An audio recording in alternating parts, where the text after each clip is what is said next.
What if the firearm you legally own today could become restricted, heavily regulated, or even outright banned in just a year from now?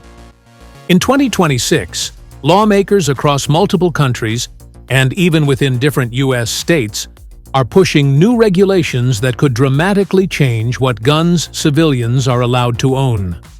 Some of the most popular pistols and modern assault-style rifles are now under serious scrutiny. Not because they're new, but because they've become symbols in the global debate over firearm technology, capacity, and control. In this video, we're breaking down 7 real, well-known firearms, both handguns and assault rifles, that could face bans or major legal restrictions in 2026. And more importantly, why they're being targeted. Before we dive in, make sure you hit the like button if you support factual, unbiased firearm education. Drop a comment below telling us which firearm you think is most likely to be restricted next. And subscribe to the channel if you want to stay informed about the latest gun laws, new releases, and industry changes before they happen. We don't deal in fear or rumors here. Only real models, real data, and real conversations gun owners need to be having right now. Now, let's get into the list. Number 7. Sig Sauer MCX, Civilian Semi-Auto Variant. At number 7 on our list is the Sig Sauer MCX, one of the most advanced and recognizable modern rifles available to civilian shooters today. Originally developed with military and special operations units in mind, the MCX quickly gained popularity in the civilian market due to its cutting-edge design, exceptional reliability, and modular architecture. Chambered commonly in 5.56 NATO or .300 blackout, the MCX uses a short-stroke gas piston system instead of the traditional AR-15 direct impingement setup, allowing it to run cleaner, smoother, and more reliably, especially when suppressed. Ironically, these very advantages are exactly why the MCX has drawn increased attention from lawmakers and regulators heading into 2026. From a legislative perspective, the Sig MCX checks almost every box that appears in modern assault weapon definitions. It features a military lineage, accepts detachable magazines, is often sold with a folding or adjustable stock, and is frequently configured with suppressor-ready barrels, optics, and other tactical accessories. In several proposed laws and policy drafts, rifles that combine modularity, high adaptability, and compatibility with suppressors are described as enhanced combat-capable firearms, even when sold in semi-automatic civilian form. That wording alone places platforms like the MCX directly in the crosshairs of future regulation. Another key issue is perception. The MCX has been adopted or tested by elite military and law enforcement units around the world, which has cemented its image as a next-generation combat rifle. For regulators and anti-gun policymakers, that association makes it an easy target, regardless of the fact that civilian versions are functionally no different from other semi-automatic rifles already owned legally by millions of Americans. History shows that when lawmakers aim to make an example, they often start with rifles that look the most modern, the most tactical, and the most military. By 2026, many analysts expect tighter restrictions on rifles with folding stocks, suppressor-ready barrels, and short-barrel variants, all categories where the MCX excels. Even if not fully banned, the platform could face mandatory registration, feature restrictions, or outright prohibition in certain jurisdictions. That's why the Sig Sauer MCX earns the number 7 spot on this list, not because it's illegal today, but because its design, reputation, and capabilities place it squarely in the spotlight of upcoming firearm legislation. Up next, we move from rifles to handguns, as we break down the firearms facing even more immediate legal pressure in the near future. Number 6. AR-15, Standard 5.56 Civilian Platform. At number 6, we have the AR-15, arguably the most recognizable and controversial civilian rifle platform in the world. For decades, the AR-15 has been a symbol of modularity, customization, and modern rifle design. Chambered most commonly in 5.56 NATO or .223 Wild, this platform has become the backbone of civilian sport shooting, home defense, and competitive rifle disciplines. Yet, as we move closer to 2026, the AR-15 also stands at the center of nearly every major legislative effort aimed at redefining what civilians should and should not be allowed to own. What makes the AR-15 such a lightning rod for regulation isn't just its function, but its adaptability. Detachable magazines, adjustable stocks, free-float handguards, optic-ready upper receivers, and compatibility with modern accessories have made it incredibly popular among lawful gun owners. At the same time, these exact features appear repeatedly in proposed assault weapon definitions across multiple states and countries. In many draft laws, the AR-15 is not merely included, it is the benchmark by which other rifles are judged. Another factor driving its potential restriction is scale. With millions of AR-15s already in civilian hands, lawmakers see the platform as both a political symbol and a regulatory challenge. Some proposals aim to halt future sales entirely, while others focus on feature bans, mandatory registration, or forced compliance modifications. Even when a law doesn't explicitly name the AR-15, the language used, semi-automatic, magazine-fed, center-fire rifle with military-style features, almost always leads straight back to this platform. The AR-15's visual identity also plays a major role. Despite being functionally similar to many other semi-automatic rifles, its modern design, straight-line stock, and accessory rails make it an easy target in public debates. Over the years, this has allowed the rifle to be framed not as a sporting tool, but as a symbol of military hardware in civilian hands. That framing is powerful, and by 2026, it's expected to drive even broader restrictions in jurisdictions already moving toward tighter gun control. This is why the AR-15 sits at number 6 on our list. Not because it is new, and not because it is rare, but because it is everywhere, highly visible, and deeply embedded in the legal battles shaping the future of civilian firearm ownership.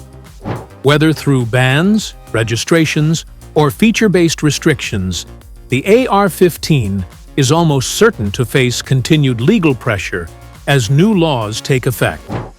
And as we move further down this list, the focus shifts from rifles to handguns, platforms many people assume are safe from regulation, but may actually be next in line. Number 5. Polymer 80 PF940C Ghost Gun Platform.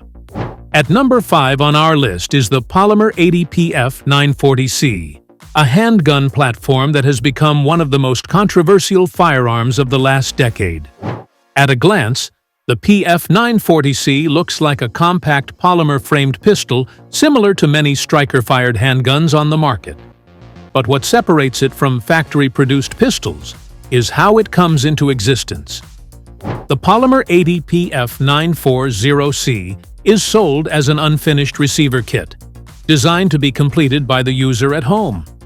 That single detail has placed it directly in the center of nearly every major gun control discussion heading into 2026. The core issue surrounding the PF940C is serialization, or more accurately, the lack of it. Traditional firearms manufactured by licensed companies are required to carry serial numbers and pass through background check systems. The Polymer 80 platform, often labeled as a ghost gun, bypasses that process entirely when purchased as an unfinished frame. For lawmakers and law enforcement agencies, this creates a firearm that is difficult to trace, difficult to regulate, and increasingly common in criminal investigations. As a result, ghost guns have become one of the fastest-growing targets of new firearm legislation worldwide. In recent years, multiple court rulings, ATF rule changes, and state-level bans have already begun restricting Polymer 80-style kits. However, 2026 is expected to bring a more aggressive and unified push to eliminate or severely limit the availability of unfinished frames altogether. Proposed laws don't just target the completed firearm, they focus on the components, tooling, and even digital instructions used to build them. In this environment, platforms like the PF940C are no longer seen as a legal gray area, but as a loophole lawmakers are determined to close. There is also a philosophical shift happening in firearm regulation. Rather than focusing solely on the end product, regulators are now addressing the process of manufacturing itself. The idea that an individual can legally manufacture a handgun at home without oversight challenges traditional regulatory frameworks. For critics, the Polymer 80 PF940C represents a loss of control over firearm distribution. For supporters, it represents a long-standing right. That clash of perspectives ensures this platform remains at the forefront of legal battles moving into 2026. This is why the Polymer 80 PF940C earns the number 5 position on our list. It isn't targeted because of its performance or design, but because it challenges the very foundation of how firearms are regulated. As laws evolve, ghost gun platforms like this may face the most immediate and sweeping changes of all, making their legal future more uncertain than ever.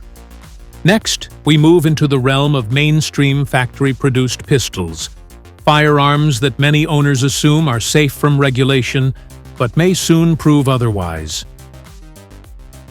Number 4. Sig Sauer P320, threaded and military-style variants.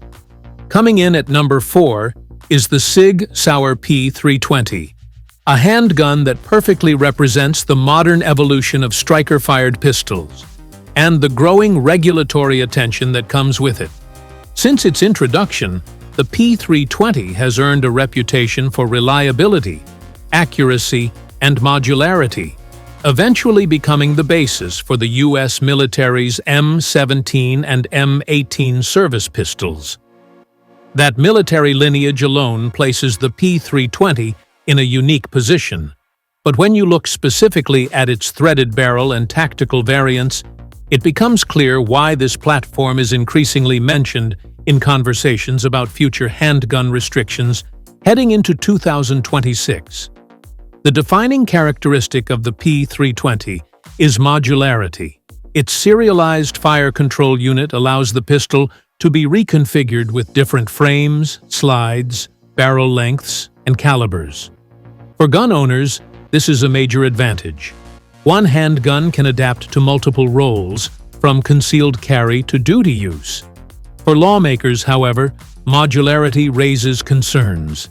In several proposed regulatory frameworks, firearms that can be easily converted or reconfigured are described as harder to control and regulate. The P320's design, which is celebrated by shooters, is precisely what draws scrutiny from policymakers. Threaded barrel variants of the P320 add another layer of controversy. Threaded barrels are commonly associated with suppressor use, even though suppressors themselves are already tightly regulated in many countries and jurisdictions. As a result, some lawmakers have shifted focus to the host firearms rather than the accessories. In multiple regions, pistols equipped with threaded barrels are either restricted, banned outright, or subjected to additional registration requirements. As suppressor legislation tightens globally, pistols like the P320 that are designed to accept them are increasingly seen as future targets. Public perception also plays a powerful role here. The P320's association with military service has made it a frequent talking point in media narratives about battlefield weapons entering civilian markets. While civilian P320s function no differently than other semi-automatic pistols, the optics of military adoption give regulators a rhetorical advantage. Historically, firearms that blur the line between military and civilian use are often the first to face new rules, even when their mechanical operation remains unchanged. By 2026, analysts expect more jurisdictions to expand restrictions on pistol features rather than entire categories. Optics-ready slides, high-capacity magazines, threaded barrels, and military branding are all features that appear repeatedly in draft legislation. The Sig Sauer P320, especially in its tactical configurations, checks many of those boxes. That's why it earns the number 4 spot on this list. Not because it's illegal today, but because it represents the direction handgun design is moving. And that direction is exactly where regulators are now looking. Up next, we move deeper into the handgun category, focusing on a pistol whose caliber alone has kept it under constant legal debate.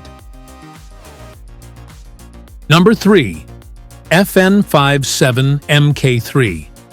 At number 3 on our list is the FN57 MK3, a handgun that has sparked controversy from the moment it entered the civilian market. Unlike most pistols that rely on traditional handgun calibers, the 5.7 is chambered in 5.7 by 28 mm, a high-velocity cartridge originally developed for military and law enforcement applications. This single characteristic has kept the platform under constant scrutiny for years, and as new firearm regulations take shape heading into 2026, the 5.7 once again finds itself at the center of legal and political debate. What makes the 5.7 stand out is not just its caliber, but what that caliber represents. The 5.7 by 28 mm round was designed to travel faster and flatter than conventional handgun ammunition, offering greater penetration at distance compared to 9 mm or 45 ACP. Although civilian legal loads are not classified as armor-piercing, the association with military development has created a lasting perception problem. In legislative discussions, nuance is often lost, and the 5.7 is frequently grouped into conversations about high penetration or military-grade handgun cartridges, labels that make it an easy target for future restrictions. Capacity is another factor driving attention toward this platform. Standard 5.7 magazines typically hold 20 rounds, exceeding the limits proposed or enforced in many magazine capacity laws around the world. As more jurisdictions move toward 10 or 15-round caps, pistols designed around higher capacity magazines face increased compliance challenges. For lawmakers, restricting firearms that combine high velocity with high capacity is often framed as a preventative measure, regardless of the firearm's actual usage patterns among civilian owners. The design of the 5.7 MK3 also contributes to its regulatory risk. Lightweight polymer construction, optics-ready capability, and a distinctly modern tactical appearance reinforce its image as something beyond a traditional handgun.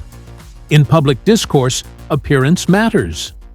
Firearms that look futuristic or unconventional tend to attract more attention than classic designs, even when their real-world function is comparable. This visual identity has kept the 5.7 firmly in the spotlight as policymakers consider new handgun classifications. As 2026 approaches, several analysts predict renewed efforts to regulate handgun calibers rather than banning specific models outright. In such scenarios, pistols chambered in niche or military origin cartridges are often the first to be discussed. That makes the FN57 MK3 particularly vulnerable. Not because it's widely misused, but because it doesn't fit neatly into traditional handgun categories. This is why the 5.7 takes the number 3 position on our list. It represents how caliber, capacity, and perception can intersect to place a firearm under intense legal pressure, even when it remains fully legal today. And as we move closer to the top of this list, the focus shifts to handguns that are far more common and, potentially, far more affected by the next wave of firearm regulation. Number 2. Glock 19, conversion-related focus. At number 2 is the Glock 19, one of the most widely owned and trusted handguns in the world, and paradoxically, one of the most scrutinized as we move toward 2026. On its own, the Glock 19 is a compact, striker-fired 9mm pistol known for reliability, simplicity, and widespread adoption by civilians, law enforcement, and military units alike. But the reason it ranks so high on this list has little to do with its factory configuration, and everything to do with how it has become central to one of the most aggressive regulatory crackdowns in modern firearm history. The Glock platform has become the primary focus of lawmakers due to the rise of illegal conversion devices, often referred to as auto-sears or switches. These small components, frequently manufactured illegally or imported unlawfully, can convert a semi-automatic Glock into a fully automatic weapon. While such devices are already illegal under existing law, their increasing appearance in criminal cases has shifted the regulatory spotlight onto the host firearm itself. In many policy discussions, the Glock 19 is repeatedly cited not because it enables illegality, but because of how commonly it is associated with these conversions. This association has led to a subtle but important shift in regulatory thinking. Instead of targeting only the illegal devices, some proposals now focus on restricting platforms deemed easily convertible, a category that often includes Glock pistols due to their internal design and widespread aftermarket ecosystem. The concern, from a legislative perspective, is scale. With millions of Glock pistols in circulation and an enormous global aftermarket, regulators argue that enforcement becomes exponentially more difficult. That argument is gaining traction as 2026 approaches. Public perception plays a major role here as well. Media coverage frequently blurs the line between the illegal conversion device and the legal firearm itself, creating a narrative in which the Glock platform is portrayed as inherently problematic. Once that narrative takes hold, it opens the door to policies that go beyond existing laws, such as enhanced registration requirements, stricter transfer rules, or feature-based restrictions aimed at limiting compatibility with aftermarket parts. History shows that when a firearm becomes symbolically linked to criminal misuse, even indirectly, it often becomes a legislative priority. What makes this especially significant is how common the Glock 19 is among lawful gun owners. Unlike niche platforms or specialty firearms, the Glock 19 is everywhere. That ubiquity makes it both a political focal point and a regulatory pressure point. Any future law targeting widely owned handguns would have massive ripple effects, and the Glock 19 sits at the center of that conversation. This is why the Glock 19 claims the number 2 spot, not because it is illegal today, and not because of what it is designed to do, but because it has become the centerpiece of a broader crackdown that could reshape how semi-automatic pistols are regulated in 2026 and beyond. And now we arrive at number 1, the firearm that represents the most fundamental shift in how governments may regulate gun ownership in the years ahead. Number 1. AK-style rifles, civilian semi-automatic variants. At number 1, we have the AK-style rifle, the firearm platform that has become the ultimate symbol in the global debate over civilian gun ownership. Long before modern AR-style rifles dominated headlines, the AK design had already earned a reputation that transcended borders, politics, and generations. Originally developed for military use, civilian semi-automatic AK variants chambered in calibers like 7.62 by 39 and 5.45 by 39 are legally owned by civilians in many parts of the world today. But as we approach 2026, no rifle platform faces more consistent, long-term legal pressure than the AK-style rifle. What places AK-style rifles at the very top of this list is not their function, but their identity. In the eyes of lawmakers and the general public, the AK is inseparable from its military image. Even when configured as a semi-automatic civilian rifle, firing 1 round per trigger pull, the external design alone often places it squarely within the definition of a prohibited assault weapon in proposed legislation. Curved magazines, stamped receivers, muzzle devices, and traditional AK ergonomics are repeatedly cited as features regulators want removed from civilian ownership, regardless of how the firearm actually operates. Another major factor is international influence. Unlike many platforms that are regulated primarily at a national or state level, AK-style rifles are affected by global policy trends. Across Europe, Asia, and parts of the Americas, civilian ownership of AK variants has already been heavily restricted or banned outright. As international arms control agreements evolve, these global standards increasingly influence domestic policy discussions elsewhere. By 2026, analysts expect more governments to align their laws with international norms, and AK-style rifles are often the first platform named in those conversations. There is also the issue of political symbolism. When lawmakers want to demonstrate a strong stance on gun control, they often target firearms that are immediately recognizable to the public. The AK's unmistakable silhouette makes it an easy focal point for legislation, media narratives, and public campaigns.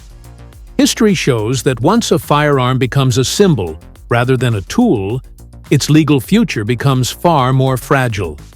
The AK platform crossed that threshold decades ago, and it has never truly left the spotlight since. From a regulatory standpoint, AK-style rifles are often included in laws that go beyond feature bans and move toward outright prohibitions. While some platforms face restrictions on magazines or accessories, AK variants are frequently listed by name in proposed bans. That distinction matters. When a firearm is explicitly named in legislation, its legal path forward becomes significantly narrower, leaving fewer options for compliance or grandfathering. This is why AK-style rifles take the #1 spot on this list. They represent the clearest example of how history, perception, and politics can outweigh mechanical reality.